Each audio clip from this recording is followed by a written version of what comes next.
Hey hello welcome to chemistry intro. कैसे हैं आप लोग? सो देखिए, फाइनली आईआईटीज़ 2022 का जो रिजल्ट है वो डिक्लेयर हो गया है एंड बहुत सारे बच्चे थे जिन्होंने काफ़ी अच्छा स्कोर किया है अपनी एक्सपेक्टेशन के हिसाब से, और काफ़ी बच्चे ऐसे भी थे जिनकी जो एक्सपेक्टेशंस थी वो शायद उतनी पूरी नहीं हो पाई, या जो जितना वो अच्छा रैंक एक्सपेक्ट कर रहे थे उतना रैंक नहीं आया। तो यूजुअली हर साल होता है, जब रिजल्ट आता है तो काफ़ी दिल खुश हो जाते हैं और काफ़ी दिल जो होते हैं वो टूट जाते हैं। काफ़ी बच्चे जो होते हैं वो सेलिब्रेट करते हैं और काफ़ी बच्चे जो होते हैं वो डिप्रेशन में चले जाते हैं, या उनको ये समझ में नहीं आता है कि हाँ अब हम आगे क्या करें, हमारा जो रैंक है वो सही है या गलत है। यूजुअली एक ट्रेंड हमने देखा है, और ये all thanks to the teachers, हम यूट्यूबर्स का ही किया कराया है ये सारा, कि हम टॉप 100 टॉप 200 की अक्सर बातें करते हैं। अगर किसी बच्चे को 600 रैंक आ जाए तो हम उसको ऐसा मानते हैं यार 600 रैंक तो क्या ही कर लेगा, तेरा क्या ही फायदा है। तो ये एक बहुत गलत चीज़ है। तो ये जो वीडियो होगा इसमें मैं आपको सिर्फ यही बताने वाला हूँ कि अगर आपका रैंक आया है तो आप, ये मैंने लाइव लेक्चर में भी, लाइव सेशन जो मैंने लिया था मैंने वहाँ पर भी इस चीज़ के बारे में डिस्कस किया था, बट उस समय मैं आप लोगों को दिखा नहीं पाया था। यहाँ पे मैं आपको, अगर आपका रैंक आया है तो आप किस IITs में जा सकते हो एंड किस NITs में आपका किस रैंक के साथ आप जा सकते हो, ये आपको यहाँ प्रेडिक्ट करने में हेल्प करेगा। बहुत सारे बच्चे होते हैं जिनका रैंक आ भी जाता है and they are eligible for NITs, but unfortunately क्योंकि उन्हें अवेयरनेस नहीं होती है वो NITs को भी मिस कर देते हैं। जैसे मेरे साथ भी हुआ था जब मैं BSc में था, जब मैंने IIT का पेपर दिया था तो मेरा कुछ 2000 रैंक आया था, और मुझे नहीं पता था कि वो 2000 रैंक से भी मैं यहाँ वहाँ कुछ ट्राई कर सकता था। मुझे लगता था यार टॉप 500 में आओगे तो ही फायदा है, वरना क्या ही फायदा है। और हमें लगता है कि IIT से हम सिर्फ IITs में ही एडमिशन ले सकते हैं। जी ऐसा नहीं है। अगर आपका IIT का पेपर, आपका रैंक आया तो आप IITs में जा सकते हो, ISS के लिए अप्लाई कर सकते हो, JNCSR के लिए अप्लाई कर सकते हो, IISc बेंगलोर के लिए अप्लाई कर सकते हो, इवन NITs के लिए अप्लाई कर सकते हो। एक ट्रेंड देखा गया है कि बच्चे जो है यूजुअली NITs की तरफ जाते नहीं है। I don't know why NITs की तरफ आप लोग फोकस नहीं करते हो। तो इस पर्टिकुलर वीडियो में मैं IITs और NITs की लिस्ट के बारे में आपसे डिस्कस करूंगा, आपका टाइम वेस्ट नहीं करता हूं। सबसे पहले देखिए, ये लास्ट ईयर 2021 में जो फोर्थ राउंड की बात है, ये फोर्थ राउंड यानी फर्स्ट सेकंड थर्ड 4 जो सेशंस होते हैं, फोर्थ राउंड में किस लास्ट रैंक तक एडमिशन किस IIT में मिला उसकी मैंने एक छोटी सी लिस्ट निकाली हुई है। ये तो उनकी ऑफिशियल वेबसाइट पे भी आपको मिल जाएगी, लेकिन एक छोटा सा डिस्कशन हमने यहाँ पे कंबाइन कर दिया सब कुछ। ठीक है, फोर्थ राउंड तक अगर आप जाते हो, लास्ट राउंड तक अगर आप टिकते हो, तो ये 2021 की बात कर रहा हूँ, लास्ट ईयर का जो एग्जाम हुआ था उसमें IIT बॉम्बे जो है ना वो सबसे टॉप रहता है। देखो यूजुअली स्टूडेंट्स की जो चॉइस होती है, अब इसका मतलब ये नहीं है कि IIT बॉम्बे बेस्ट है कि IIT दिल्ली बेस्ट है। जस्ट बिकॉज बादाम का प्राइस ज्यादा होता है इसका मतलब ये नहीं है कि मूंगफली, जिसको ग्राउंडनट या सिंगाना कहते हैं, उसमें वो न्यूट्रिएंट वैल्यू नहीं होती जो बादाम में होती है। Just because students IIT Bombay के पीछे भागते हैं, दैट डज नॉट मीन कि IIT दिल्ली, कानपुर या रुड़की की वैल्यू घट जाती है। जो टॉपर्स होते हैं, जो टॉप IITs होते हैं, हम उनमें कंपेयर नहीं कर सकते। हर एक IIT की अपनी एक खूबसूरती होती है, अपना एक कहते हैं ना स्पेसिफिकेशन होता है। ये तो वही बात हो जाती है, अगर कल को मैं आपसे पूछूं भी शाहरुख खान पसंद है, सलमान खान का पसंद है कि आमिर खान पसंद है, तो भाई अपनी अपनी चॉइस है यार, जिसको जो पसंद है वो, हर एक की अपनी अपनी चॉइस होती है। तो ऐसा नहीं है कि IIT बॉम्बे के लिए ज्यादा रैंक चाहिए मतलब IIT बॉम्बे बेस्ट है।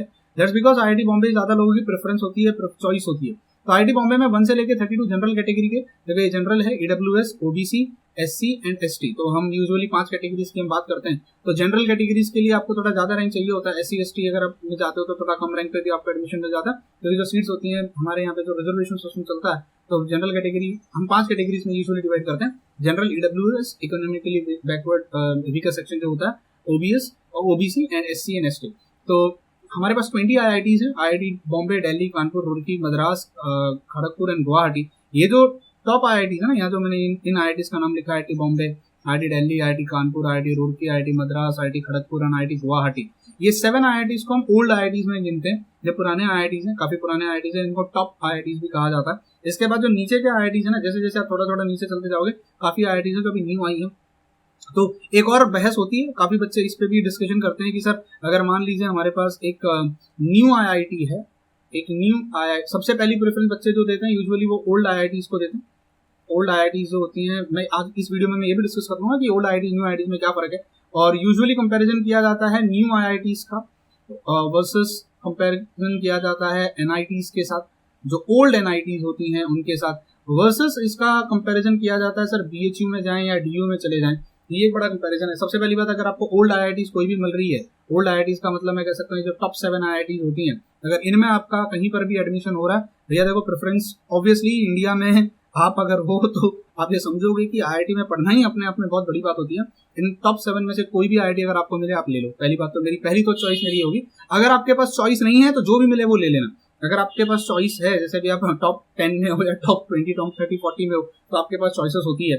तो आप अकॉर्डिंगली आपकी क्या चॉइस है, आप कैसा चाहते हो, आप थोड़ा सा रिसर्च कर लेना कि हर एक आईआईटी का माहौल थोड़ा अलग अलग होता है। अब कुछ बच्चे होंगे तो ये भी पूछेंगे सर आईआईटी का माहौल अलग अलग होता है, इसका मतलब जैसे भाई एक जितना मेरा इंटरेक्शन हुआ है, मैं तो किसी आईआईटी में गया नहीं हूँ, बट जितना मेरा इंटरेक्शन हुआ है, जैसे आईआईटी कानपुर की अगर हम बात करते हैं तो आईआईटी कानपुर के जो प्रोफेसर हैं उनका जो टीचिंग पैटर्न होता है वो काफी रिसर्च ओरिएंटेड होते हैं। बट आईआईटी दिल्ली का अगर आप कल्चर देखोगे तो यहाँ पे थोड़ा ना एंट्रेंस एग्जाम ओरिएंटेड जो चीजें होती हैं वो ज्यादा अच्छे से करवाई जाती है, और वहाँ का जो स्टूडेंट माहौल भी होता है, काफी जो बच्चे वहाँ पे आईआईटी दिल्ली में रहने वाले होते हैं वो गेट वगैरह की या जॉब्स वगैरह की प्रिपरेशन करते हैं। वैसे आप आईआईटी कानपुर में चले जाते हैं, काफी स्टूडेंट्स आईआईटी कानपुर के बच्चों से जब इंटरेक्ट कर रहा था तो पता चला कि आईआईटी कानपुर का जो माहौल है वो रिसर्च ओरिएंटेड बहुत ज्यादा होता है। सिमिलरली जैसे भी आप आईआईटी मद्रास में चले जाते हो तो सबसे पहले उन बच्चों के लिए मैं कहना चाहूंगा जिनके पास ऑप्शंस हैं, अगर आप टॉप 200, टॉप 150, टॉप 100 में आए हो, अगर आपको मिलता है तो आप सबसे पहले ना ये देख लेना कि आप जो आईआईटी सेलेक्ट करोगे आपका मकसद क्या है उस आईआईटी में जाने का। Like why you are selecting IIT Delhi, why you want to go to IIT Kanpur, why you want to go to IIT Roorkee, Madras. हर एक आईआईटी की एक स्पेशलिटी, एक पेक्युलरिटी होती है। थोड़ा गूगल करो, थोड़ा यूट्यूब पे वीडियोस वगैरह देखो और अकॉर्डिंगली अपने प्रेफरेंस लिस्ट को सेट करना। अब जिन बच्चों को मान लीजिए 7 आईआईटीज नहीं मिल रही है, उनका रैंक काफी नीचे चला जाता है, जैसे अगर आप जनरल कैटेगरी में देखो तो 700 रैंक तक आपको चांसेस है भाई, 700 to 800 रैंक वेरिएबल हो सकता है, ऊपर नीचे हो सकता है। 700 to 800 रैंक तक आपको चांसेस है कि कोई ना कोई आईआईटी आपको पक्का मिल जाएगी। तो अगर आप जनरल कैटेगरी में हो और अगर आपका रैंक 700-800 के बीच में आया हुआ है तो 700 तक आपको चांसेस है मिलने का। 20 आईआईटीज हैं, आईआईटी भिलाई जो है वो हम वहां तक लास्ट में जाती है। सिमिलरली अगर आप ईडब्ल्यूएस सेक्शन से बिलोंग करते हो तो सेम ईडब्ल्यूएस का भी कुछ खास फर्क मतलब रैंकिंग में इतना फर्क पड़ता नहीं है। तो 700 to 800 आप ये भी एक रेंज मतलब लोअर रेंज और अपर एंड मान के चल सकते हो। ओबीसी में अगर आप हो तो 1200 तक, 1200 तक चांसेस है आपको कोई ना कोई आईआईटी पक्का मिल जाएगी। अब बहुत सारे बच्चे ऐसे होते हैं सर हमें क्या ही फर्क पड़ता है, हमें तो आईआईटी मिलने से मतलब है। तो भाई अगर आपका 1200 तक रैंक है आपको आराम से आईआईटी मिल जाएगी, टेंशन मत लो, कोई ना कोई आईआईटी आपको चांसेस है कि मिल ही जाएगी, ठीक है। उसके बाद एससी में अगर आप हो तो 3000 रैंक तक अपर एंड में मान के चलता हूँ कि 3000 रैंक तक आप देखो, 3000 रैंक तक पलक्कड़ में भी 3000 रैंक तक गया था लास्ट जो सीट मिली थी। तो 3000 तक आपको अगर आपका रैंक है तो आप एससी कैटेगरी में हो तो कोई ना कोई आईआईटी आपको मिल जाएगी। ऑब्वियसली टॉप आईआईटीज नहीं मिलेंगी क्योंकि वो तो रैंक पे डिपेंड करता है कि आप कितने रैंक तक जाते हो। अगर आप एसटी कैटेगरी से बिलोंग कर रहे हो, अगर आपका रैंक अच्छा है, अगर आप ऑलमोस्ट 5000 रैंक तक चले जाते हो, 5500 तक या 5000 की रेंज में अगर आपका लास्ट में बता रहा हूँ लास्ट टू लास्ट तक, तो आपको चांसेस है कि कोई ना कोई आईआईटी मिल जाएगी। अब यूजुअली बच्चों का हमारे पास डाउट क्या आता, जो मेरे पास इतने 3-4 सालों से जितना मैं यूट्यूब करियर में मैंने देखा है, यूजुअली बच्चे जो हमसे डाउट पूछते हैं वो पूछते हैं सर चलो ओल्ड आईआईटी तो समझ में आती है, न्यू आईआईटी में जाएं या हम एनआईटीज को प्रेफर करें। सबसे पहले ना अपने आप से क्वेश्चन पूछो कि आपको ये सब आप जो एमएससी करना चाहते हो उसके पीछे का मकसद क्या है, आपको एमएससी करनी क्यों है, एमएससी के पीछे का रीजन क्या है। अगर आपको एमएससी करने का रीजन फ्यूचर में जाके पीएचडी करना है, या फ्यूचर में जाके आपको पोस्ट डॉक करना है, या फ्यूचर में जाके आप मान लीजिए कहीं फॉरेन कंट्री में जाना चाहते हो, फॉरेन कंट्री में जाके पीएचडी करना चाहते हो, इन शॉर्ट अगर मैं आपसे कहूं अगर आपका रिसर्च में ज्यादा इंटरेस्ट है, रिसर्च की तरफ ज्यादा झुकाव है आपका, लंबी इनिंग खेलने वाले हो आप, मैराथन दौड़ने वाले बच्चे हो, तो मैं ऐसा मानता हूं तब उस केस में इंस्टीट्यूट मैटर करता है।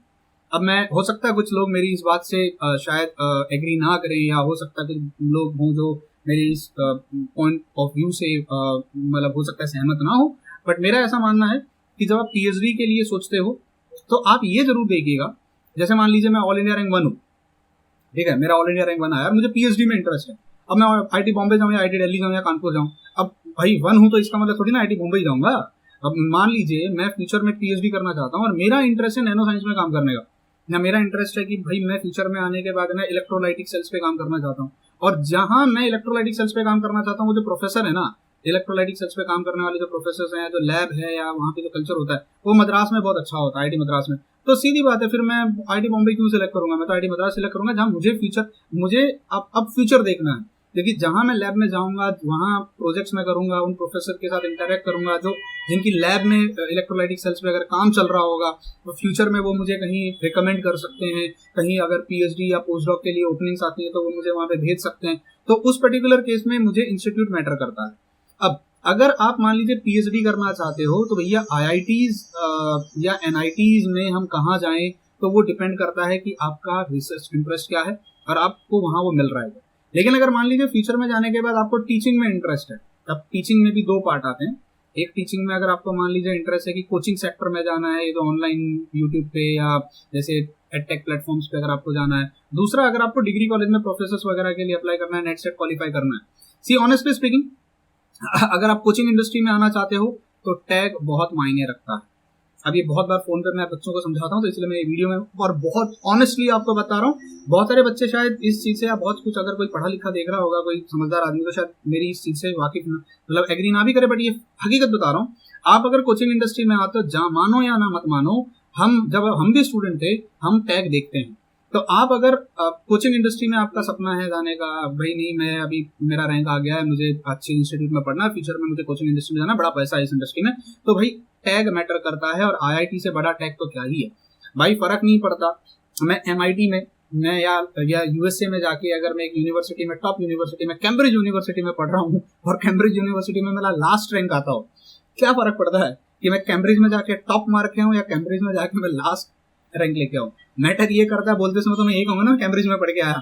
तो ऑब्वियस ही बात है, कल को अगर आप कोचिंग क्लासेस में जाते हो या एडटेक कंपनियों में आप टीचिंग करने आते हो, आपके नाम के आगे आईआईटी लग जाती है, तो ये नहीं फर्क पड़ता कि आप किस आईआईटी से आ रहे हो। बच्चा जो यूजुअली हमारी mind, Indian psychology, Indian mindset है, वो ये देखता है कि यार आईआईटी लगा हुआ है, आईआईटी लगा है तो भैया बंदा मतलब किस आईआईटी से, वो फर्क नहीं पड़ता, किस स्ट्रीम से करके आया फर्क नहीं पड़ता, आईआईटी है। कल आप कोटा वगैरह में जाना चाहते हो, जेईई नीट के सेक्टर में घुसना चाहते हो, तो भैया टैग मैटर करेगा उस पर्टिकुलर केस में। सोच समझ के, मतलब इनडायरेक्टली जो मैं कहना चाहता हूँ समझ रहे हो ना, मतलब मैं आंख बंद करके कहूंगा यहाँ चले जाना, ठीक है, मतलब ना चाहते हुए मुझे ये कहना पड़ रहा है। एनआईटीज बच्चों को ही नहीं पता होती है एनआईटीज क्या होती है, तो थोड़ा सा वो इंटरव्यूज वगैरह में इसका फर्क पड़ जाता है। लेकिन अगर आप डिग्री कॉलेज में पढ़ाना चाहते हो, नहीं सर मुझे डिग्री कॉलेज में जाना है, मुझे सीएसआईआर नेट क्वालिफाई करना है, मुझे गेट क्वालिफाई करना है, और मैं थोड़ा ना उस सेक्टर में जाना चाहता हूँ गवर्नमेंट जॉब्स की तरफ, तो सर आप कहीं से भी कर लो, क्या ही फर्क पड़ता है। फिर आप एनआईटी से कर लो, बीएचयू से कर लो, डीयू से कर लो, न्यू आईआईटी से कर लो, क्योंकि आपका जो एंट्रेंस एग्जाम है, अब आप ही देख लो ना, जैम आप पढ़ रहे हो, कोई बंगाल का बच्चा है, कोई उड़ीसा का बच्चा है, अलग अलग यूनिवर्सिटी के अलग अलग स्टूडेंट्स हैं, हर यूनिवर्सिटी का सिलेबस अलग अलग है, हर यूनिवर्सिटी का पैटर्न अलग अलग है, अरे पर एग्जाम तो कॉमन होता है ना। तो आप जब किसी कॉम्पिटेटिव एग्जाम की तैयारी में इंटरेस्टेड हो, तो फर्क नहीं पड़ता किस यूनिवर्सिटी से पढ़ रहे हो, उस समय आपको जो मिले, जहां मिले, चुपचाप ले लेना। तो ये तो बात हो गई, आप एमएससी के बाद आपका क्या माइंड सेट है, क्या पॉइंट ऑफ व्यू है, ये टीचिंग का है। अब कुछ बच्चे कहेंगे नहीं सर हमें जॉब ही चाहिए, हमें जॉब करना है। अब ये भी बहुत गंदी मिथ है हमारे सोसाइटी में कि आईआईटी में जॉब मिलता है, आईआईटी मतलब जॉब प्रोड्यूस करने वाली कंपनी। ये गलत बात है भाई, मैं ना जाने कितने वीडियोस में इस चीज को कह चुका हूँ, मैं फिर से दोहरा रहा हूँ।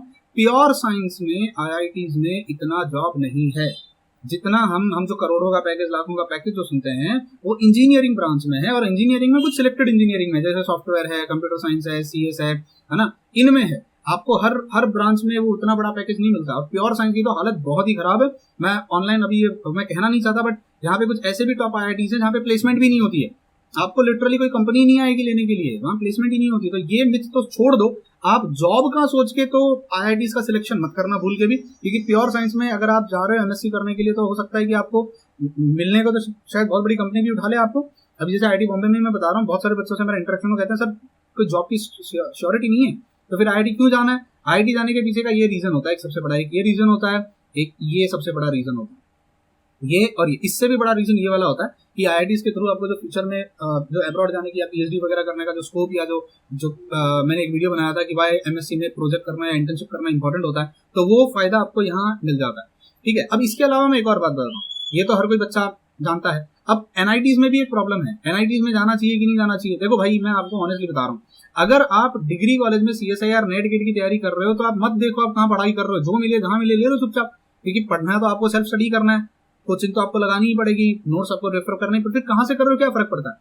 कोचिंग के लिए मैंने कह दिया, प्रेफर करो न्यू आईआईटी ही हो। देखो मेरे कहीं हमने पढ़ा है कि पानी गंदा यूं ना हो जाए फिर भी आंख बुझाने के काम आता है।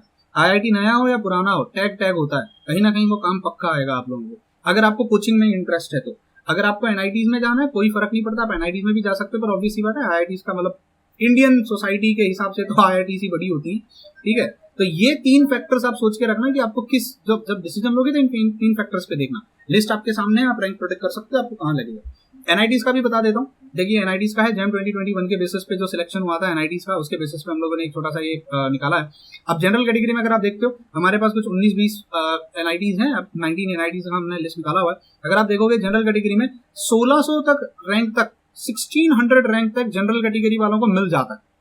अब मैं बताऊं, मैं 2 साल पहले मेरा एक स्टूडेंट था, अभी वो एलन, आपने सुना होगा, एलन वहां पढ़ा रहा है, वहां पे सिलेक्शन हुआ है उसका, वो एनआईटी से पढ़ा हुआ था, और एनआईटी से पढ़ के भी उसने काफी, एनआईटी नागपुर में था मेरे ख्याल से, वो एनआईटी के नागपुर में पढ़ रहा था वो, और काफी अच्छा उसको उस समय उसको कुछ 1200 रैंक के आसपास कुछ आया था, उसको मिल गया था एनआईटी नागपुर में एक लास्ट सीट के एक कोई तो एक ब्रांच में उसको मिल गई थी। तो 1600 to 1700 तक अगर आपका जनरल कैटेगरी में रैंक है तो भी आपको एनआईटीज मिल जाएगा। आप देखो, ये मैं इंडियन मेंटेलिटी की एक और प्रॉब्लम बताता हूँ। सर मेरा तो अभी मैं एक बच्ची को पूछा था, मेरे से पढ़ी है, मैंने उसको बोला चलो तुम्हारा रिजल्ट सेलिब्रेट करते हैं। अरे सर 700 रैंक आया है, मेरा तो बहुत ही खराब रैंक हो गया, मैं क्या सेलिब्रेट करूँ। अरे भाई 700 है भाई, जनरल कैटेगरी में 700 है, न्यू आईआईटीज मिल जाएंगी आपको। आईआईटी नहीं, बट वही एक्सपेक्टेशन वाला खेल है, हमको तो टॉप 100 में होना था। जो हुआ उसको भूल जाओ, अब जो तुम्हारे हाथ में उसको देखो। तो अगर आप 1700 तक आपका रैंक आता है जनरल कैटेगरी में तो भी आपको चांसेस है एनआईटीज में मिल जाएगा। अब बहुत बच्चे ऐसे हैं जिनको एनआईटीज के बारे में पता भी नहीं है, तो भैया सबसे पहले जाओ जरा थोड़ा इंटरनेट पे, यूट्यूब पे किसी ना किसी यूट्यूबर ने एनआईटीज के बारे में बताया होगा, चेक करो एनआईटीज क्या होती हैं, कैसी होती हैं, what is the difference between NITs and IITs. IITs और NITs, national institute of technology, Indian institute of, India ही तो नेशन है ना तो इंडिया ही तो नेशन है, बट ये है कि एनआईटीज भी, कुछ एनआईटीज तो आईआईटीज से भी बेटर है लिटरली। कुछ एनआईटीज तो, जैसे एनआईटी त्रिची के बारे में, अगर तिरुचि के बारे में अगर आपने सुना होगा, बहुत फेमस है यार, बहुत फेमस है, ठीक है। एनआईटी अगर रौरकेला के बारे में सुना होगा, एनआईटी वारंगल, भैया एनआईटी वारंगल से पढ़े हुए लोग अनअकैडमी पे जाके टीचर्स बने हुए हैं, टॉप एजुकेटर्स हैं वहाँ पे। तो ऐसा नहीं है कि एनआईटीज की भी वैल्यू गिरी हुई है, ऐसा नहीं है भाई, इंस्टीट्यूट है, नेशनल इंस्टीट्यूट है, ऑब्वियस सी बात है। तो आपको अगर यहाँ पर भी मिल जाता है, यहाँ पर भी, अच्छा इसका मतलब ये भी नहीं है, एक और बात, अब ये मेरे वर्ड्स को मिसइंटरप्रेट मत करना कि भाई पीएचडी पोस्ट डॉक करनी है तो आईआईटी में ही जरूरी है, एनआईटी के बच्चे तो इस हिसाब से तो फिर इंडिया में आईआईटी के अलावा बाकी कोई पीएचडी करना ही नहीं चाहिए फॉरेन कंट्री में जाके, है। बट वही है कि चीजें आसान हो जाती हैं अगर आप आईआईटी में होते हो और चीजें डिफिकल्ट हो जाती हैं अगर आप थोड़े और अदर इंस्टीट्यूट में चले जाते हो। एनआईटी भी इक्वली अच्छे हैं, इक्वली अच्छे हैं, आपको एनआईटीज पे भी उतने, बस देखो पढ़ाई आपके हाथ में, हर जगह पढ़ाई सेम होती है, ठीक है। अगर ईडब्ल्यूएस कैटेगरी में देखते हो तो यहाँ पर भी 1900 रैंक तक आपको मिल जाएगा। ओबीसी कैटेगरी में देखते हो तो 2400 तक आपको मिल जाएगा, यानी 2500 तक अगर आपका रैंक है। एससी कैटेगरी में देख रहे हो तो 6000 यानी 6500। देखो यहाँ पर एससी कैटेगरी में अगर आप देखोगे तो फाइनली आपका 3000 तक जा रहा था, तो यहाँ पर 6000 तक भी आपको एससी कैटेगरी में एनआईटी मिल जाएगा, ठीक है। एसटी कैटेगरी में अगर आप जा रहे हो तो 5000 to 6000, 7000 तक भी लोगों को, 7000 तक भी कुछ कुछ एनआईटीज ने एडमिशन दिया है, ठीक है। तो भाई ऑन एन एवरेज अगर मैं आपसे कहूं, अगर आप जनरल कैटेगरी से आते हो, मतलब अगर मैं सम अप करूं, अगर आप जनरल कैटेगरी से बिलोंग करते हो, अगर आपका 1700 तक रैंक है, 1 से लेके 1700 तक रैंक है, आपको कोई ना कोई आईआईटी, कोई ना कोई एनआईटी पक्का मिल जाएगी। अगर आप ईडब्ल्यूएस कैटेगरी से बिलोंग करते हो, अगर आपका रैंक 1 से लेके, अगर आपका रैंक मतलब ईडब्ल्यूएस में देखो यहाँ पे 1900 है और यहाँ पे कुछ 700 की लिमिट है, मतलब 1 से लेके 1900 तक आपको कोई ना कोई आईआईटी या कोई ना कोई एनआई, अब मुझे मेरी ही पसंद की मिलेगी इसकी मैं कोई गारंटी नहीं दे सकता, वो डिपेंड करता है कि काउंसलिंग सेशन जब होते हैं तब आपके लिए कौन सी सीट अवेलेबल है, कहाँ अवेलेबल है। बट चांसेस है, मतलब आप उम्मीद रख सकते हो, निराश मत हो, ठीक है। अगर आप एससी कैटेगरी, ओबीसी कैटेगरी से बिलोंग करते हो, ओबीसी कैटेगरी से बिलोंग करते हो, अगर आपका रैंक 1 से लेके यहाँ पे ओबीसी कैटेगरी का 1200 तक था और यहाँ पर आप ओबीसी कैटेगरी को 2000 मिनट ऑन एन एवरेज 2500 तक मैं कह सकता हूँ। अगर आपका 2500 तक रहेंगे ओबीसी में तो आपको कोई ना कोई आईआईटी या कोई ना कोई एनआईटी पक्का चांसेस है कि मिल जाएगी आपको। अब इसमें भी वेरी हो सकता है, मतलब सी बाय गॉड ग्रेस, भगवान करे मिल जाए, अगर बहुत नसीब खराब होगी तो शायद ना भी मिले, बट हाँ चांसेस है मिलने के। अगर आप एससी कैटेगरी से बिलोंग करते हो तो जैसे यहाँ पर एससी का जो हायर लिमिट था 3000 के आसपास आ रहा था, और अगर आप एनआईटीज के लिए एससी कैटेगरी देखो तो 6500 के आसपास, अगर आपका रैंक 1 से लेके 6500 के बीच में है कहीं पर भी, तो चांसेस है कोई ना कोई एनआईटी आईआईटी आपको मिल जाएगी। अगर आप एसटी कैटेगरी से बिलोंग करते हो तो यहाँ पे कुछ अगर आप देखो तो 5000 तक जा रहा था, 5700 तक, यानी ऑलमोस्ट 6000 तक आपका पहुंच जाता है।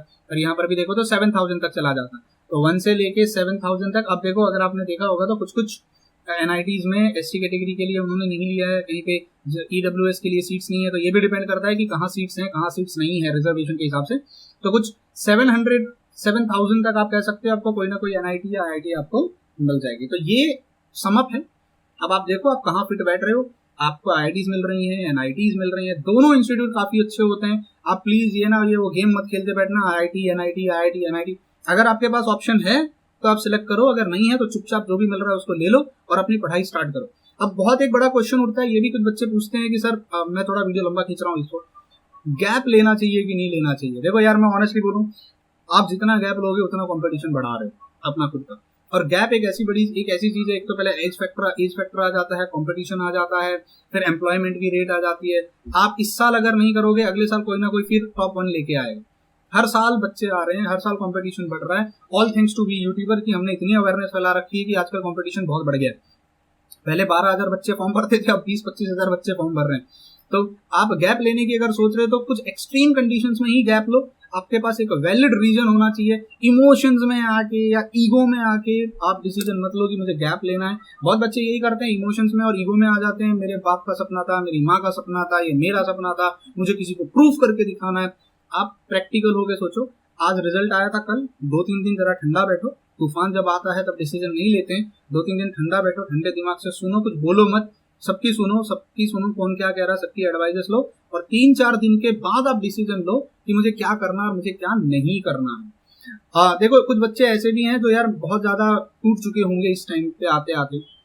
नो आई कैन अंडरस्टैंड कि एक सपना होता है आईआईटी में पढ़ना हर एक किसी के लिए। और जो बच्चे गांव से या रूरल एरिया से बिलोंग करते हैं, जिन्होंने, एक बच्चे को तो मैं जानता हूँ, शर्मा जी को, अगर शर्मा जी अगर सुन रहा है तो मैं तेरा एग्जांपल ले रहा हूँ। वो बच्चा बड़ा 1.5 साल उसने प्रिपरेशन किया, पहले भी दिया था, फिर गैप लिया, फिर वापस से प्रिपेयर किया, इस बार भी उसका अच्छा रैंक नहीं आया। तो कभी कभी ना यार नसीब होती है। कुछ बच्चे हैं, मैं कुछ बच्चों को पर्सनली जानता हूँ जो मेरे साथ टच में थे व्हाट्सएप पे, काफी स्मार्ट थे, काफी होनहार थे। और इवन मैं खुद एक्सपेक्ट कर रहा था, आजाद अगर तू मुझे सुन रहा है तो मैं खुद एक्सपेक्ट कर रहा था कि यार नहीं, ये बच्चे बहुत अच्छा रैंक लाएंगे। बट ठीक है, नहीं आया, नॉट एन इशू, क्या फर्क पड़ता है यार। मतलब बहुत बार होता है कि जब हम पेपर देने के लिए जाते हैं तो हमने पढ़ा बहुत कुछ होता है, मेहनत बहुत कुछ की होती है, एक्सपेक्टेशन बहुत हमारी होती है, बट वो जो 3 घंटा होता है ना, वो पता नहीं क्या हो जाता है।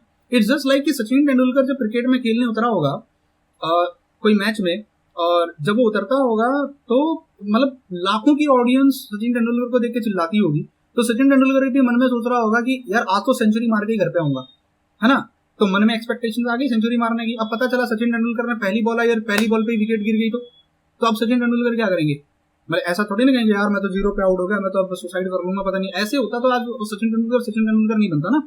अब ऐसे अमिताभ बच्चन को देख लो, पहली पिक्चर फ्लॉप हो गई हो, दूसरी कोई तो एक पिक्चर, उनके भी तो लाइफ का कब ऊपर नीचे इस तरीके से आया गया रहेगा ना।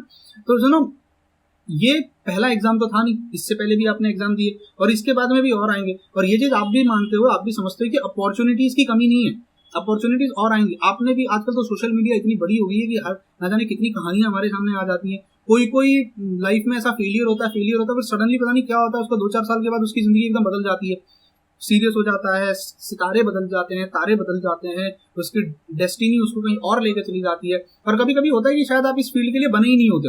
You know, do you believe in magics, do you believe in destination, do you believe in all those cosmic जो अपना साजिश होती है, कॉस्मोलॉजी, कॉस्मिक जो रीअरेंजमेंट होता है, हम सब जो कर रहे होते हैं ना, मतलब हमें पता नहीं होता कभी कभी कि हमारे साथ जो बुरा हो रहा है एक्चुअली वो बहुत अच्छी होने वाली चीज की शुरुआत होती है। तो कभी कभी आपका जो फेलियर होता है, हो सकता है कि वो आपको कहीं इशारा दे रहा हो कि भाई कुछ तो तुम्हारे लिए, ऑब्वियसली अगर हमें दिखने लग जाता तो फिर हमारा भगवान से भरोसा उठ जाता ना। अगर हमें फ्यूचर प्रेडिक्ट हो जाता तो फिर हम ह्यूमन फिर डरता किससे। तो हो सकता है कि अगर आपका जो फेलियर है, ये फेलियर शायद आने वाले भविष्य में आपके लिए कुछ अच्छा रख रहा है। अब वो आपके ऊपर है कि इस फेलियर से आप डर के या रो के या नाराज होके खुद को लोगों से compare. I understand it's very very difficult to face people, it's very difficult to face all those people जो तुम्हें काटने के लिए खड़े हुए हैं, जिनको बस अब मौका चाहिए था ये कहने के लिए, देखा मुझे पता था तेरे से नहीं होगा। तो ऐसे बहुत लोग हैं। अब ये आपके ऊपर है कि भैया आप उनको कान देते हो या भगवान ने 2 कान दिए, एक कान से सुन के दूसरे कान से निकाल दो। अगर आपको खुद पे भरोसा है, अगर आपको ये पता है कि आप कॉन्स्टेंटली काम कर रहे हो, you know that you are working hard, तो trust me, the person sitting in front of you, आप आज जिस इंसान को देख रहे हो, मुझे भी 2018 में ये पता नहीं था मेरी जिंदगी मुझे कहाँ लेके जा रही है। हैदराबाद 6 महीना पढ़ने के बाद CSIR नेट 2 बार दिया, दोनों बार फेल हो गया। सेट का पेपर दिया, दोनों बार फेल हो गया। सपना था डिग्री कॉलेज में प्रोफेसर बनना था, सपना था कि फॉरेन कंट्री में जाके मुझे PhD करना था, मुझे फिजिकल केमिस्ट्री में PhD करना था, नाम के आगे डॉक्टर योगेंद्र जोशी लगाना था। ये 2 सपने थे। डिग्री कॉलेज में मस्त प्रोफेसर होऊंगा, सुबह जाऊंगा, 45 मिनट का लेक्चर लूंगा, आ जाऊंगा, मतलब ये मेरी ख्वाहिशें थी, नहीं हुई पूरी। मैं दोनों बार बहुत बुरी तरीके से फेल हो गया। और फेल होने के बाद लोगों को फेस करना बड़ा डिफिकल्ट हो जा रहा था, क्योंकि मैं किसको जाके कहता है, लोग कह रहे तू तो 12 साल से, तू तो कहता तू तो टीचर है, तू तो जेईई नीट को पढ़ाता है, तेरे से एक एग्जाम भी पास नहीं होता। ऐसे टॉन्ट आए हैं मेरे पास, मैंने भी झेला है। इट्स नॉट लाइक कि मैंने नहीं झेला है। और तू तो बड़ा स्मार्ट बनता है, लेक्चर्स में इतने क्वेश्चन पूछता है, इतनी किताबें पढ़ता है, फिर तेरे से एग्जाम क्यों नहीं पास हुआ, देखा ये। तो भाई ठीक है, आज 3 साल के बाद मैं हूँ, और जो बोलने वाले थे मुझे पता नहीं कहाँ गए, उनकी आवाजें आज मेरे को नहीं सुनाई दे रही हैं। तो अगर आपको खुद पे भरोसा है, आपको पता है कि ठीक है मैं फेल हो गया, accept it, accept your failure, accept करो उस चीज को कि ठीक है नहीं हो पाया मेरे से, बड़ा बिग डील। दुनिया में बहुत सारी चीजें ऐसी होती है, स्टार्टिंग में बहुत सारे ऐसे लोग, इतिहास हमें यही तो सिखाता है, ठीक है नहीं हुआ कोई फर्क नहीं पड़ता, आई विल ट्राई। और you never know man, trust me, I believe in magic, I don't know you believe in magic और नॉट। आपको नहीं पता होता है कि एक ऐसा वक्त आएगा, या एक ऐसा दिन, या एक ऐसी रात, एक ऐसी अपॉर्चुनिटी, एक स्टेट ऑफ माइंड आएगा जब आप एक ऐसी कोई चीज कर दोगे, दैट्स इट, वहीं से आपकी लाइफ बदल जाएगी। और फिर उसके बाद जब आप पीछे मुड़ के देखोगे तो खुद पे हंसोगे, यार मैं तो इस फेलियर को लेके हंस रहा था, रो रहा था, बताओ इस एक फेलियर से मैं डर गया था। तो आज ये एक रेस थी, हो सकता है आप ये रेस हार गए हो, ये एक छोटी सी रेस है, हो सकता है आप IIT ना पहुंच पाओ, हो सकता है आप जहां जाना चाहते थे वहां ना जा पाओ, हो सकता है आपके बाजू वाला वहां पहुंच गया और आप पीछे रह गए और आपको यकीन नहीं हो रहा है साला मेरे बगल में बैठ के पढ़ता था ये, कभी बताया नहीं इसने। Fine, take it easy, relax, life है, होता है, and you will get lacks and lacks of opportunity. बस अब एक चीज याद रखना, इस फेलियर से क्या सीखा उसको याद रखना। फेल होना कोई बुरी बात नहीं है, the person sitting in front of you has failed, ना जाने कितने एग्जाम में फेल हो चुका हूँ मुझे तो लिस्ट निकालने में भी डर लग रहा है, बताते हुए भी मुझे शर्म आती है कभी कभी कि मैं कुछ भी नहीं हूँ, मतलब आई एम नोवेयर स्टैंडिंग, मतलब मैं तो अपने नाम के आगे कुछ भी नहीं लगा सकता मैं तो ये भी नहीं लगा सकता कि CET क्वालिफाइड, जेईई क्वालिफाइड या नीट क्वालिफाइड। नेट सेट तो बहुत बड़ी बात हो जाती है, बट है मेरे में confidence, I know where I am या व्हाट आई एम डूइंग। तो मेरी भी लाइफ में एक ऐसा इवेंट आया, एक ऐसा दिन आया, एक ऐसा कुछ हुआ मेरे साथ कि आज जब मैं पीछे मुड़ के देखता हूँ तो मुझे समझ में आता है कि यार मैं फालतू में डिप्रेशन में चला गया था, मैं तो फालतू में ही अपने आप को टेंशन ले रहा था। Just keep working hard, just keep working hard. आज मेहनत करते रहो, लाइफ आपको उस चीज का रिवॉर्ड पक्का देगी। ऐसा जरूरी नहीं है कि सबको एक ही टाइम पे रिवॉर्ड मिले, रिवॉर्ड मिलेगा, किसी को पहले मिलेगा। तो एक आजकल इंस्टाग्राम पे है ना कि कुछ लोग थे जिनको घर से निकलते ही मंजिल मिल गई, कुछ लोगों को घर से निकलते ही मंजिल मिल गई, और कुछ लोग हमारी तरह भटकते रह गए। भटकने में भी मजा है बॉस, भटकने में भी बहुत मजा है, नई नई चीजें सीखने मिलती हैं। जो लोग मंजिल तक पहुंच जाते हैं वो वहां शांत बैठ जाते हैं। वी ऑल नो जब एटम ग्राउंड स्टेट में होता है ना तो उतना मजा नहीं आता जितना एटम या इलेक्ट्रॉन जब एक्साइटेड स्टेट में होता है। और जो इलेक्ट्रॉन एक्साइटेड स्टेट में होता है ना वही एनर्जी एमिट करता है या रेडिएशन एमिट करता है, और वही कुछ करके दिखाता है। जो ग्राउंड स्टेट पे पहुंच चुका होता है ना सिर्फ वो स्टेबिलिटी की तरफ चला जाता है, फिर वो स्टेबल हो जाता है। अब आपके ऊपर है कि लाइफ ने अगर आपको स्टेबिलिटी दी है तो स्टेबिलिटी भी अच्छी बात है, आप कुछ नया कर सकते हो। और अगर आप इनस्टेबल हो तो समझ लेना बॉस अब आप एक्साइटेड स्टेट में आ गए हो, अब आपको फ्लोरोसेंस फॉस्फोरेसेंस क्या दिखाना है वो आप डिसाइड करो, और ग्राउंड स्टेट में जल्द से जल्दी भागो, ठीक है। So this is how I can motivate you in chemical language. Till then bye bye, take care. And आपको ये लिस्ट मैं इंस्टाग्राम पे डाल दूंगा, आप इंस्टाग्राम पे हमें फॉलो कर सकते हो, आपको जो ये है इंस्टाग्राम पे मिल जाएगा। ये दोनों लिस्ट IIT का मैंने डाल दिया, जैम का, IITs का एंड NITs का भी मैं अपलोड करूँगा, ठीक है। Thank you very much for listening my shit. मेरी बकवास सुनने के लिए बहुत बहुत शुक्रिया। एंड प्लीज मुझे कमेंट करके बताना अगर आपको यहाँ से कुछ हेल्प मिली होगी तो, एंड अगर आपको कुछ और प्रॉब्लम्स है just comment in the comment section. Bye, take care and God bless you.